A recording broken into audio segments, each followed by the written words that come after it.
عيني ترى. يقول لي 10 سنوات 16 سنة كل 10 أيام أمي تمشي اللي بطني بيدها. الله يكرمكم. هذا الداعي عبد الله بن نعمة. عبد الله تزوج قبل سنة وأقل أو أكثر ببسيط، بيني وبينه اتصالات. قلت عبد الله معليش تزوجت وانت تعبان؟ قال تزوجت بر في أمي. أمي لمتى تشيني وتقلبني؟ مشروع شل الكامل وهو داعي إلى الله. نحسب والله حسيب ولا نزكي على الله أحد. شوفوا الأم شو تسوي وحنا وش نجازيهم؟ نجازيهم بأف. ليتها أف. ربي نهانا عن أف.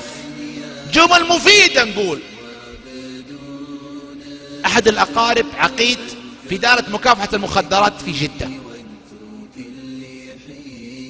يقول جاءت قضية في بحرة فطلبوا لابد حضور عضو من مكافحة المخدرات لأن في شاب متوفي محروق. هذا الشاب دخل على بيتهم، شافته أمه فقالت يا ولدي أنت لين متى على هذا الحال؟ أثرت فيها الكلمة. دخل سكب على نفسه بنزين مولع بنفسه نار انتحر. دخلت عليه أمه شافته مولع نار.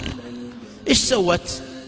دقت على الهلال الأحمر، دقت على الدفاع المدني أو الجيران، صارخت. والله ضمته مولع نار. ولسان حاله يقول نموت مع بعضنا أو نعيش مع بعضنا. الولد مات في الحال. الأم استأصلوا لها جميع الواجهة، كانت هي حروق من الدرجة الثالثة وتوفت في أحد مستشفيات مكة رحمة الله عليها. هذه أم.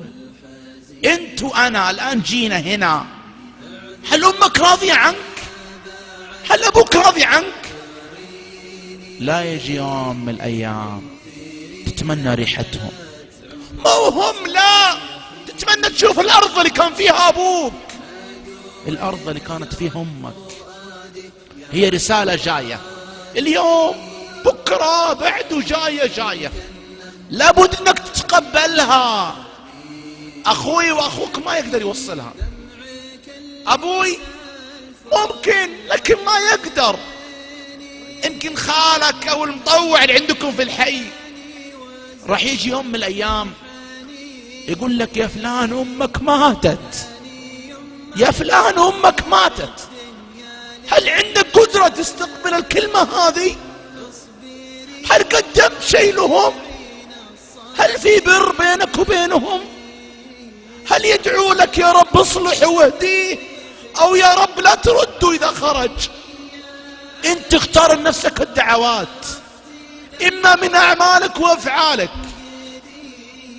فاحمد الله على والديك، احمد الله على امك وابوك، وشوف من يتمنى والدين.